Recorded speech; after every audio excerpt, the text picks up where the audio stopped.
Hello students, 7.2 है ordinary differential equation में कि इस टाइप की इक्वेशन और होंगे हमारे पास। साइमल्टेनियस इक्वेशन है जो इस फॉर्म की है P1 dx Q1 dy plus R1 dz equal to 0। ऐसी एक सेकंड इक्वेशन है P1 P2 Q1 Q2 R1 R2 जो है फंक्शन है एक्स वाई जेड के।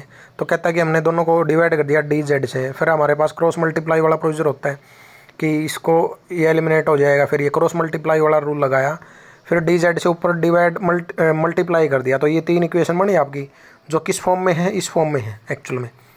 ठीक है, तो वो इक्वेशन और ये इक्वेशन बात एक ही है, क्योंकि वो ये इक्वेशन उसी से फॉर्म हुई है। कौन सी इक्वेशन कह रहा हूँ मैं? वो कह रहा हूँ कि जो गिवन इक्वेशन थी P1 dx Q1 dy plus R1 dz ऐसी सेकंड, उन इक्वेशन को हम कैसे लिख सकते हैं? ऐसे मीन्स ये इक्वेशन है एक्चुअल में। तो इनको मेथड जो है इनको सोल्व करने का मेथड ये है। देखो, एक फर्स्ट मेथड दिया है उसने, क्या? हम मल्टीप्लायर्स ढूंढते हैं इसके लिए। मल्टीप्लायर्स में क्या होता है कि एक को x से किसी से मल्टीप्लाई कर दिया, मान लिया l से, m से, n से, उनको फिर ऐड करते हैं। ऐड करने के बाद अगर नीचे वाला डिनोमिनेटर जीरो हो जाए तो कहता है कि ऊपर वाला क्या हो जाएगा? जीरो हो जाएगा। ऊपर कौन है? ये। और ये जीरो होने का मीनिंग अगर कहता है कि अगर ये क्या है, L D X plus M D Y plus N D Z equal to zero, अगर ये क्या है? एग्जैक्ट डिफरेंशियल इक्वेशन है, मीन्स सम डी यू के इक्वल होगा। ठीक है, तो वहाँ से सिंपल इंटीग्रेट करके हम क्या कर सकते हैं? उसको सोल्व कर सकते हैं। ऐसे ही दूसरे केस में ये एक तो मल्टीप्लायर एल एम एन थे, अब नए L dash M dash N dash और बना दिए, जिससे ऐसे ही प्रोसीजर से क्या हो जाएगा? डिनोमिनेटर जीरो तो न्यूमिनेटर जीरो हो जाएगा। फिर ये अगर क्या है, एग्जैक्ट है, तो उसके कोरस्पॉन्डिंग इंटीग्रेट करके सॉल्यूशन मिल जाएगा। ठीक है, अब ऐसा होगा, ये कहता है कि it may also happen that this is of the form of numerator is of the differential coefficient of denominator. ये यूँ कहना चाह रहा है। देखो, यहीं से दो मेथड बने। दो मेथड क्या? एक में ही दो हैं। दोबारा रिपीट कर रहा हूँ। एक तो हम मल्टीप्लाई ढूंढे, डिनोमिनेटर जीरो बन जाए। अगर दो बार केस ऐसा है कि डिनोमिनेटर जीरो बन गया, तो ऊपर वाला न्यूमिनेटर को जीरो रख के हम उसको इंटीग्रेट कर देंगे। ठीक है, दो सॉल्यूशन मिल जाएंगे, वो हमारा जनरल सॉल्यूशन होगा। अगर ऐसा हो कि हम क्या, कि इसका अगर डिनोमिनेटर जीरो ना हो, अगर पॉसिबिलिटी लेकिन ऐसी बन जाए कि जो ऊपर वाला है नीचे वाला का क्या है? डेरिवेटिव, जिसको हम क्या बोलते हैं? Differential coefficient. उस केस में क्या हो जाएगा? इंटीग्रेट हो जाएगा, सोल्व हो जाएगा। सेकंड मेथड ये कहना चाह रहा है कि हम इसके लिए क्या करेंगे? कोई दो इक्वेशन को उठाएंगे, इंटीग्रेट करेंगे, सोल्व करेंगे, एक सॉल्यूशन मिल जाएगा। फिर ऐसे ही दो इक्वेशन को उठाएंगे, इंटीग्रेट करेंगे, सॉल्यूशन मिल जाएगा। वो जो दो सॉल्यूशन आए कंबाइन करके हमारा क्या दे देंगे? जनरल सॉल्यूशन या कंप्लीट सॉल्यूशन। एक केस ऐसा भी हो सकता है, जो नीचे लिख रहा है, ये सारी चीज़ें उसी में से बता रहा हूँ, कि दो को हम इजीली सोल्व कर पाएँ, जिससे आपस में उनसे एक सॉल्यूशन निकल जाएगा, एक की वैल्यू दूसरे की फॉर्म में बन जाएगी। उसका यूज़ किसी सेकंड और जब सॉल्यूशन निकालूंगा उसमें यूज़ कर सकता हूँ। ये तो हम प्रॉब्लम सोल्व करेंगे, वहाँ से समझ में आएगा। लेकिन इसकी जनरल इंटरप्रिटेशन क्या कहना चाह रहा है कि ये जो आपकी साइमल्टेनियस इक्वेशन थी इस फॉर्म में, उसका मीनिंग क्या है?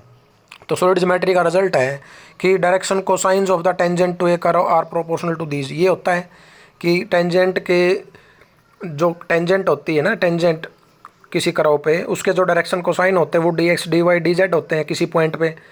यानी कि आप उसको ईजिली यूँ बोल सकते हैं कि डायरेक्शन कोसाइन ये है, तो या मीन्स यूँ कहें कि D X D Y D Z कहें, या डी एक्स बाई उनका मैग्नीट्यूड डिवाइड करते हैं ना आप, तो जिसको इसने डी एस से डिनोट कर रखा है, D X by D S, D Y by D S, ये क्या बन जाएंगे? उसके डायरेक्शन कोसाइन। और D X D Y D Z क्या बन जाएंगे? उसके डायरेक्शन रेशो बन जाएंगे।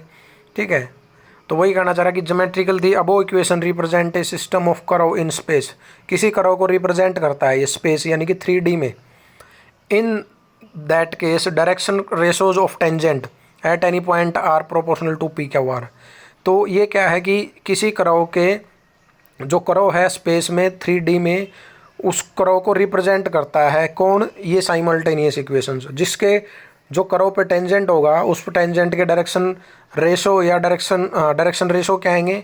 D X D Y D Z या पी क्यू आर, मीनिंग एक ही है क्योंकि ये प्रोपोर्शनल है। अब देखो, जो मेन टारगेट हमारा इक्वेशन जो सोल्व करनी है, इस टाइप की इक्वेशन देखो इनमें कुछ नहीं है ज़्यादातर केस में।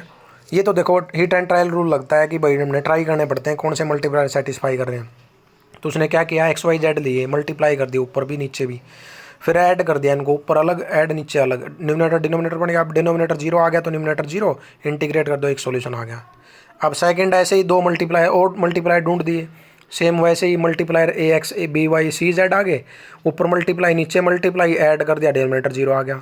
ऊपर वाला भी जीरो हो जाएगा, न्यूमिनेटर तो न्यूमिनेटर को जिसने जीरो रख रखा है इंटीग्रेट कर दिया। देखो यहाँ ये एक सॉल्यूशन आ गया। तो कहता है कि इक्वेशन 1 2 और जो ये बनी ना 3 दोनों कंप्लीट क्या दे देंगे, सॉल्यूशन दे देंगे उस इक्वेशन का।